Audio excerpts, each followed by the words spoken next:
Jonesy and Amanda. Jam Nation. Let's talk about the film When Harry Met Sally. For many, it is their perfect rom-com film, their favourite.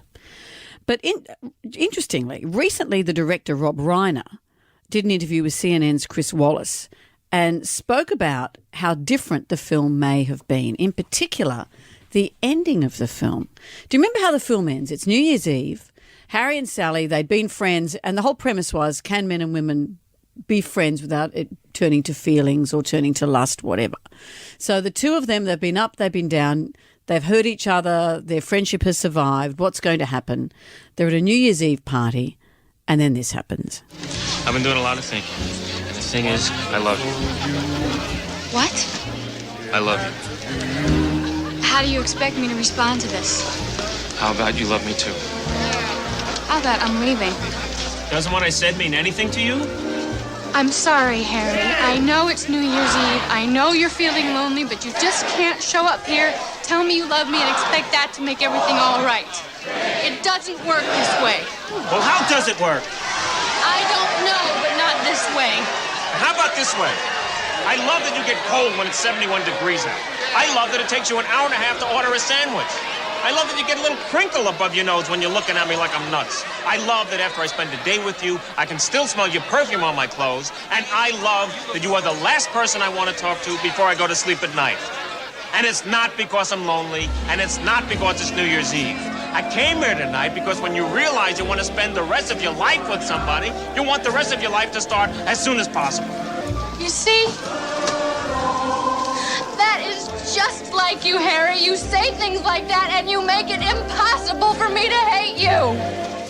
Oh, so good. Nice. Do you know Billy Crystal improvised a lot of that scene? Some of those classic lines about I love how your nose crinkles, etc., and I want the rest of your life to start as soon as possible. He improvised all that.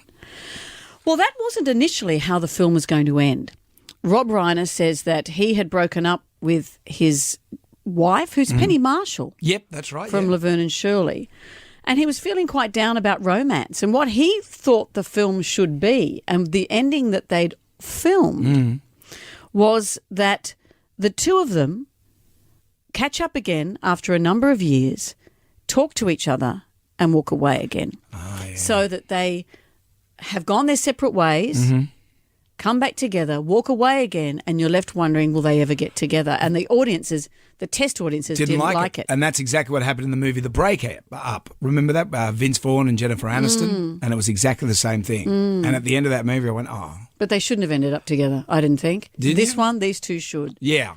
And by the time they came to film the ending of the movie, Rob Reiner had fallen in love again. He met his wife on the set, and they'd been together 35 years. And so he felt optimistic about love. So he and Nora Ephron, who wrote the film, decided, let's give it this ending that it should have. And he's been asked recently what he thought, at the same time in that interview, what he thought would have happened to the couple. And he said, I think they'd still be together. Yeah. They'd have had ups and downs, all that sort of stuff, just like any relationship, but they'd still be together. It's like I Am Legend. That's what they do with Will Smith's I Am Legend. Have you seen the... He had a romantic interlude at the end of the film. the alternate ending of that? Have you seen I Am Legend? I don't know, but I remember he's the last man. It's Right. it's like the Omega Man, Charlton Yeah. Heston, and they take yeah. the pandemic kills everyone in the world, and at the end of it, the zombie munches him and he gets munched. But they try to get the serum out there so it can cure mankind. In the alternate ending, the zombie becomes his friend and gets him out of there. All I remember is Liam had a sleepover with some friends when they were about 10 and I wasn't there, and Harley put that film on, freaked them all out. Good on you, Harley. Interestingly that... Obviously not the alternative ending one.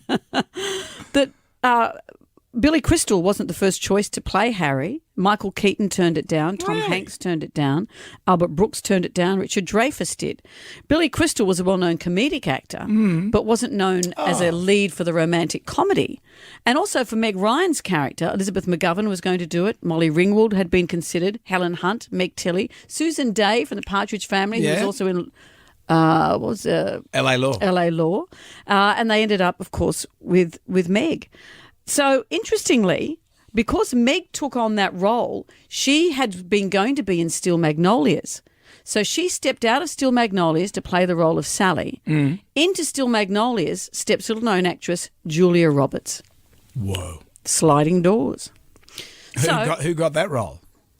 When Sliding Doors. That's right, Gwyneth Paltrow. So, the most iconic moment in that film, I think, we either remember the ending like that or we remember this famous scene. Yes! Yes! Oh! Oh! Oh! I'll have what she's having. That's from I Am Legend. The alternate ending. That's where Sally wants to say that women can fake orgasms. Yeah. So they're in Cat's Deli. Apparently, it was Meg Ryan's idea to act it out. Initially, the scene was supposed to be just a conversation, and she said, "Why don't we just do it?" And then the day that they came to do it, she got nervous and kind of half-heartedly did it. And Rob Reiner said, "No, this is how I want you to do it." He did it, and the whole crew went brilliant and just applauded. And the woman who says, "I'll have what she's having," that's Rob Reiner's mother. Oh, there you go. And this was interesting too, is that when Billy Crystal was asked recently if they'd ever do a sequel, and he said no. He said, what would the movie be about? When Harry left Sally, when Sally got sick, let them just be happy and be together forever. And you know whose favourite film it was? Princess Diana. Yeah. She, at the premiere, sat next to Billy Crystal. And when the orgasm scene started, this is what he has said. She was laughing so hard, she was belching it out. She had the kind of laugh where if you're on a date, you'd never want to see her again. And when the line came in, I'll have what she is having, she grabbed my hand and said, so naughty. Oh. Meg Ryan's son has admitted that he only recently saw it because he said, you know what, guys, when your mother is one of the most famous orgasm scenes of all time, it's not the kind of film you go straight to, okay? Yeah, fair enough. So there you go. The story behind When Harry Met Sally. You're like Bill Collins. Look at me. Without the jacket. For you.